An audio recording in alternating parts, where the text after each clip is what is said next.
By the end of this video, I'm going to make an impressive revelation about the body of Saint Francis. A story that no one has told. By the end of this video, I'm going to tell you details about what happened to the body of Saint Francis, and it's going to give you chills. Let's focus on what's happening now. 500,000 people have already registered to visit the body of Saint Francis at the Papal Basilica of Saint Francis of Assisi in the city of Assisi, Italy, where I was at the beginning of the year and where I'll be going back soon to make this visit and show you what's being displayed there right now. It's not the incorrupt body of Saint Francis, it's not an intact body, not even treated or preserved like that of Carlo Acutis or Saint Rita of Cassia. No, they are bone fragments. The body was kept for 800 years down there, beneath the basilica, and the bones gradually deteriorated. These are fragments that the Vatican, the specialists gathered and placed in a coffin with a glass lid. It's a kind of coffin, a display case, and these bones are being presented to the public, to the faithful, for veneration. After all, these are first-class relics, which are extremely important, from one of the greatest saints in Christian history. And then you ask me, why didn't they display it before?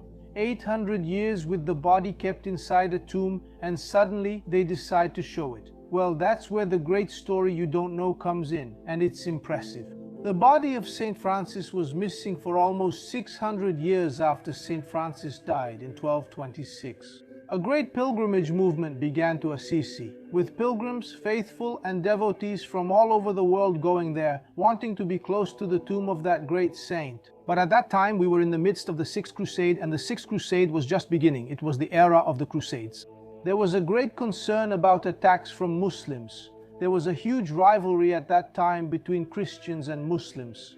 The Arabs had taken the Holy Land from the Christians. Jerusalem had fallen into the hands of the Arabs.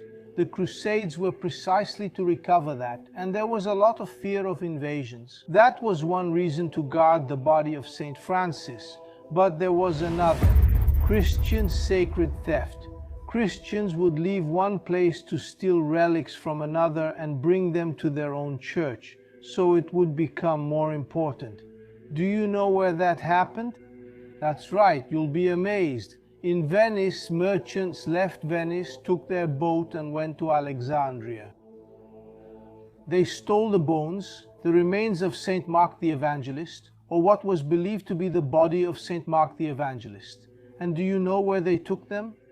To Venice, to the Basilica of Saint Mark, which everyone visits today in Venice. That's right, a lot of people go to Venice to see it. The relic of the Holy Evangelist, the author of the Gospel of Mark, according to Christian tradition, and this relic was stolen by Christians. There was more, it wasn't just that one. In 1087, Italian sailors went to Turkey. Once again to Turkey, because back then a large part of Christianity was there. It was Asia Minor, part of Turkey, and also Syria. Many relics were in Turkey, so the Italian sailors went to a city called Myra in present-day Turkey and stole the relics. Do you know whose? From Santa Claus St. Nicholas, because it's St. Nicholas who gave the name to Santa Claus in English, which is the origin of the figure. The bones of St. Nicholas, or Santa Claus, were stolen there in Turkey and also taken to Italy. And then we come to an important conclusion. The Italians were the biggest relic thieves in history, precisely the Italians. That's where the Vatican is. That's where the headquarters of the church is. It even makes sense. They wanted to bring the relics closer to the headquarters where the Pope was. And so, a wave of sacred theft spread around the world, which was basically one Christian stealing another's relic. And there in Assisi, the priests were worried about the theft of St. Francis's relics. So what did they do? In 1230, they decided to remove the remains of St. Francis from where they were, because they were in a place that was too easy to find, and they decided to hide the remains down below. In the lower basilica, the Basilica of St. Francis of Assisi is divided into two parts, the upper basilica and the lower basilica, one on top, the other below. What did the bishops decide to do at that time?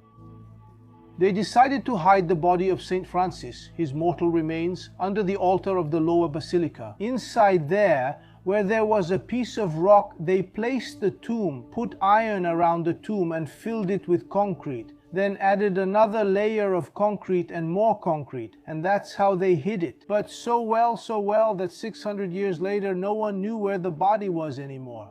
It remained missing for 600 years. It was only in 1818 that Pope Pius VII said, "Enough, we need to find the body of St. Francis. Organize an expedition. Let's conduct an investigation in secret, but I need to know where the body of St. Francis is." For 52 nights, not days, because it was an investigation, it was a secret search. For 52 days, the representatives of the Vatican searched for the body of St. Francis until they found it. When they found it, it was necessary to bring bishops, notaries, lay people, a commission to make sure that those were the remains of St. Francis.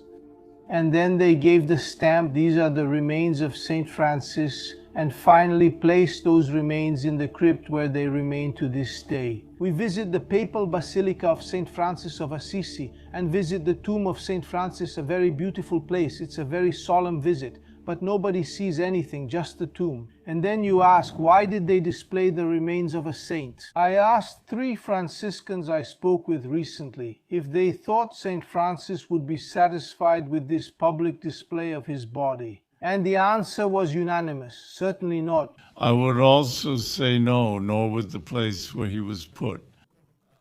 Of course not, because St. Francis was a saint of humility. He was a saint who taught the opposite. Detachment from any material things. He was a deeply spiritual saint. And today's Franciscans believe that he wouldn't like it. But then I insisted, why then display the mortal remains of St. Francis? No, but there are so many things we do that perhaps St. Francis might not approve of today. But I think that in another context, probably not even with this display or showing of Francis's mortal remains, who knows who would want to remember? You mentioned this at the beginning, the relevance of Francis for our time, not his bones, but his message. The public display of the mortal remains of St. Francis, the fragments of St. Francis's bones, will take place until March 22nd, and very soon the Jornada Infinita team is going there. We are already accredited to have exclusive footage of the body of St. Francis.